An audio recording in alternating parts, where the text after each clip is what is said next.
Hello, from the previous week to the one that this podcast episode will be broadcast on. Ladies and gentlemen and everyone in between, here is a new episode of Author Talks. I am in a much better state, hopefully, than I was with last 2 weeks' episode. This is going to be a episode I'm recording early because next week I am on holiday. I will most definitely not be near a home computer. And, well, I suppose I could take along all my links and an ergonomic keyboard and all that jazz, but I think I prefer to actually turn this into a proper holiday. So, let us proceed with this week's episode. Hopefully I will find something that is entertaining for you. This week I do actually have a shout out. It's not to something that's in progress, but more a congratulatory shout out to a Sarah L. Miles. I hope that's her, that's how you pronounce her name. Sarah L. Miles, who has just successfully kickstarted the first issue of a fantasy comic book, No Escape from Vida Futura. Basic premise appears to be that heaven is not the best place. Here's the summary of it. Heaven is a prison with psychotic angels as guards. Isabella is dead, but she has a plan for that. A sci-fi / afterlife thriller. It was successfully funded, and the art looks beautiful, very flattering to the male angels, but I guess that's one way you can do it, because the bits of art that are shown are contrasting these hunks of physical perfection with their extreme brutality. It's kind of in the same vein as modern depictions of heaven relying on more classical biblical portrayals of angels, not angels are their own classification, but angelic beings that reside in heaven, being more in line with their biblical, or at least their Dante Alighieri-esque descriptions, than their very, very human, commonly human portrayals in modern media. Funny thing really, demons tend to be more humanoid in that description than angels, but then divine knowledge and all that, it's not exactly within human comprehension. The whole point of the final book of the Divine Comedy appears to be Dante approximating what's there using human analogies, which, as we all know, are not perfect. Anyway, Sarah L. Miles, massive congratulations for funding the first issue of her comic. And what's the updates? Yes, we're ready to. Yes, wow, 7 hours to go and it got funded. If I'd had more interest, if I was more of a comics person, I might have done something, contributed to this. I contributed to Emily Inkpen's Dex Legacy second season, but that was something interesting in a different way. But this looks kind of... It's definitely got a classic comic books feel, not just in the sense of the art style, but in the sense of the presentation. It reminds me very strongly of the 1980s, I think, little volume of Fantastic Four that I've got stashed away in a shelf somewhere. I'm not normally into the kind of Marvel series, but that little set of comics is something that I still keep around and I still enjoy. So, anyway. Oh, yeah, the art does look pretty. The more I look at it, the more I think, yeah. Well, I really hope that, yeah. Yes. I'm getting thoroughly distracted by this art. So, Sarah L. Miles, well done, and I hope things continue to go well for you.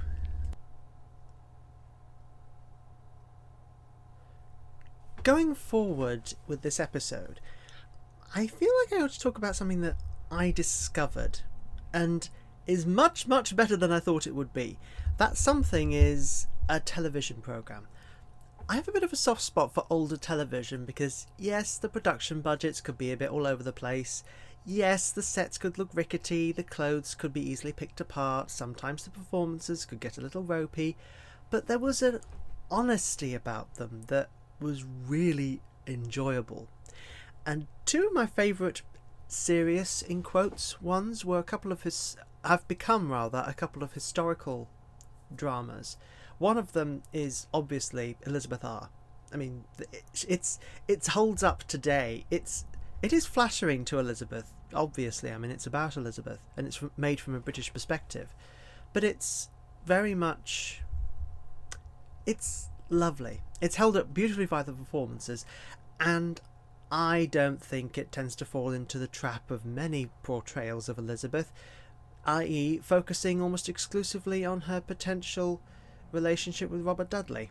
That is something that a lot of American adaptations end up doing, the trap they fall into. But another one that I found that came later was one called The Shadow of the Tower, which I didn't know about, and it was about the reign of Henry VII. Shadow of the Tower is kind of part of a trilogy that covers the Tudor dynasty, from the death of Richard III at Bosworth to the death of Queen Elizabeth, which heralded the succession of James I and VI as the beginning of the Stuart dynasty. But the previous years, 1970 and 1971, had seen the Six Wives of Henry VIII and Elizabeth R. Shadow of the Tower acts as a prequel to the two of them and is made by many of the same people. It's better than I was expecting, simply because I didn't have much expectation when I saw it by chance, because sometimes historical dramas can get a bit over-involved or one-sided. I've come to expect them to be over-involved or one-sided. Instead, I find a really moving 12-part series. I mean, it's held up by incredible performances. James Maxwell as Henry VII is amazing. I mean, he's not much known outside of the theatre, but this performance he puts in is incredible. Oh no, it's not 12 episodes, it's 13. I kept on thinking, I thought it was 12, but it was 13.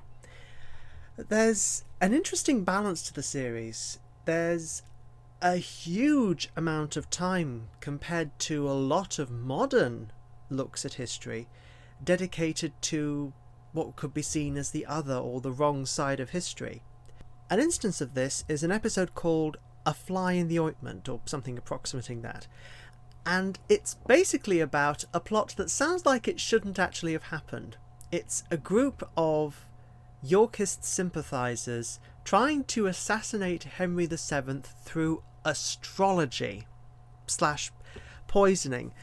And the whole thing just degenerates into a bit of a farce. There's the whole ridiculous codes they have to come up with to obfuscate their conversation, the interactions, the fact that one of the conspirators is actually a double agent planted by Henry's Secret Service equivalent. The whole thing just is hilarious. It's a very funny episode. It feels like it would have been an episode of a comedy rather than a historical drama. And the kooky thing is, it actually happened. As far as has been recorded, this ridiculous plot was actually hatched and they tried to carry it out. I mean, the series, there's something to note here, is that the series is not for the faint of hearts, and probably nowadays not for kids.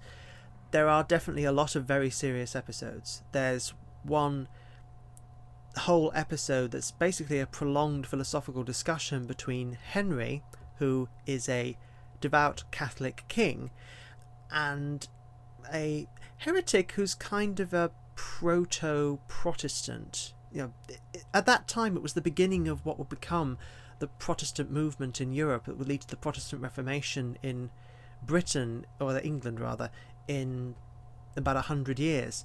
It was the beginning of that movement, that questioning of the ceremonies and power of the Catholic Church. the character is a heretic, so it does not end well. This was a time when heretics were executed. So it's an episode with a pretty grim ending, but it's an episode that deals exclusively with religious and philosophical questions.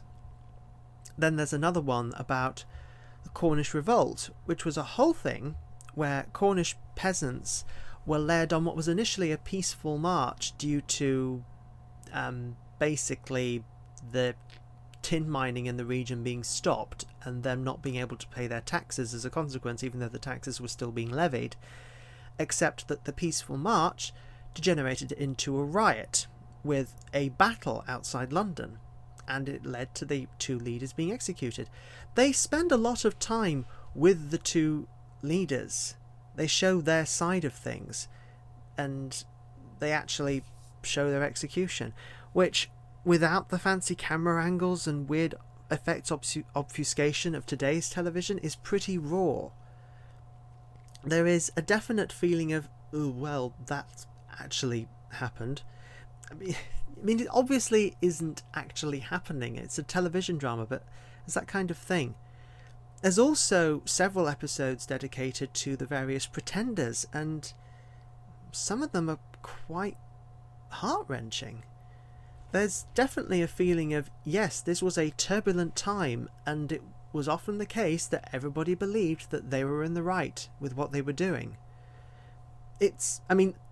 A lot of this is probably just going to be artistic license, but the fact that they took that license means that it's actually a more realistic portrayal of the history than it would be if they focused solely on Henry and his court and his advisors and people on what became the Tudor side.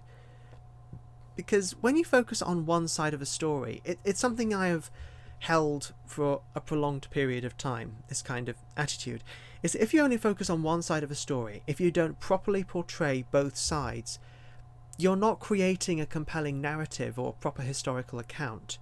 You're creating a scenario, and in the case of when you're trying to tell history that way, you're creating propaganda. There are times when it is unwise to portray both sides equally or sympathetically when you're describing the story of a war. I will admit that. The current situation in the Russia-Ukrainian war comes to mind. But it's also the case for historical stuff that's safer. It can be tempting to play favourites. I mean, people have been doing that with the Tudors since before Shakespeare's time when he wrote the Henriade. But it's a complicated, boggy situation, and it's also very, very tempting to use history to illustrate current political or social points. That, in my opinion, is not a wise thing to do. It sets an unhealthy precedent of seeing history and past versions of society in a modern context, which they don't work in a modern context. They have social mores, roles, restrictions, laws, punishments, that kind of thing, that today seem weird, archaic, incomprehensible, even barbaric. Back then, it was just how things were. It's a hard fact to swallow for a lot of people, but the past is another country. They do things differently there. I mean, that's the phrase, that's the saying, and there is a lot of truth in it. But back to The Shadow of the Tower as a series, and potentially not as a rumination on the writing of history in a modern context. It was surprisingly really good. The acting was really good. And managed to lend a more than a degree of reality to scenes that, in terms of the sets and costumes, could be a little bit questionable. Also the dialogue. The dialogue was beautiful to listen to. They really had some great writers for that sequence. It's not the kind of oldie fashionedy dialogue. It doesn't feel like that some dramas tried to do and went overboard. But it's also not what a lot of more modern productions do, i.e. they use completely modern ways of speaking, which just drags you out of the experience.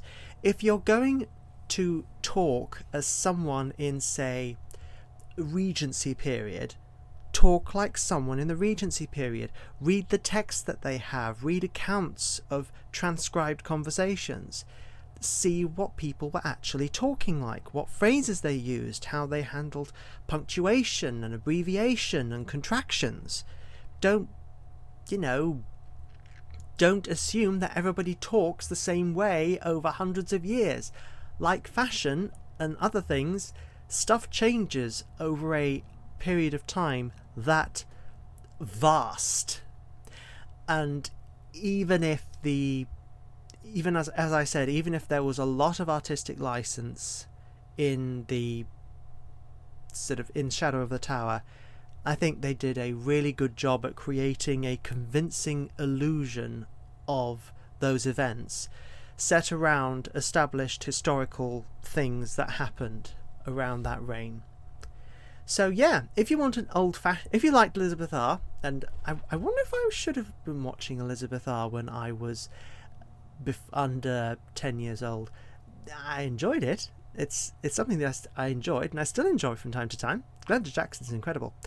But anyway, if you have a wish to see something that's maybe a nice watch, under 13 hours, because each of the episodes is about 50 minutes long. But yeah, if you can find it, get it. Shadow of the Tower. It's maybe not for the faint of heart at times. It gets quite emotional in places. But yeah, hey ho, that's what I've been enjoying. And it's been putting me more in line of, okay, what kind of somewhat archaic dialogue traits should I put in the fantasy world I'm writing at the moment, which is based strongly... I mean, I can't replicate it verbatim strictly, because the reign of Henry VII begins in the late 1400s and goes into the 1500s. The story I'm setting it in is drawing inspiration from 1450s, 1460s, so a Plantagenet period equivalent. And of course, I'm not trying to restrict it to one country. I'm sort of having to poke around in Ireland, in France, that kind of historical investigation that I enjoy doing, but it can be a bit of a headache sometimes. So it's put me in mind of that kind of the flow of words, the tone of conversation, the fact that they don't actually need to swear to get their point across or be threatening and intimidating. That's another thing about this series. There is pretty much no swearing in the modern sense. It's glorious, and you can still tell that the characters are being rather rude without them actually swearing the screen black and blue. Yet another thing that modern television series seem to do. Alas for the death of writing with class. That is me being extremely sarcastic. I'm sure that there are series that have a classy style of writing, well, not classy, but a bit of class and restraint in their writing. I mean, there are still really good bits of comedy around that don't rely on the weird degradation of the original Monty Python approach. I mean, Monty Python has a reputation for just using rudeness as their comedy, which they did. But they used rudeness with wit and intelligence. They didn't just make fun of things and be rude about things. They were rude about things with a point. There's a distinct difference. So, this is an episode. I think it's a decent length. Not as long as some of the ones I've done, but then holiday time. Also, I am going to be generally going to be busy for a while. It's one of these incredible things that happens, that you suddenly find yourself in a busy period, and it happens to maybe coincide with a holiday where you want to take time off. Anyway, I will do my best to get this uploaded at the proper time. And ladies and gentlemen, everyone in between, thank you for listening, and I will hopefully be able to speak to you all again in another 2 weeks' time. See ya!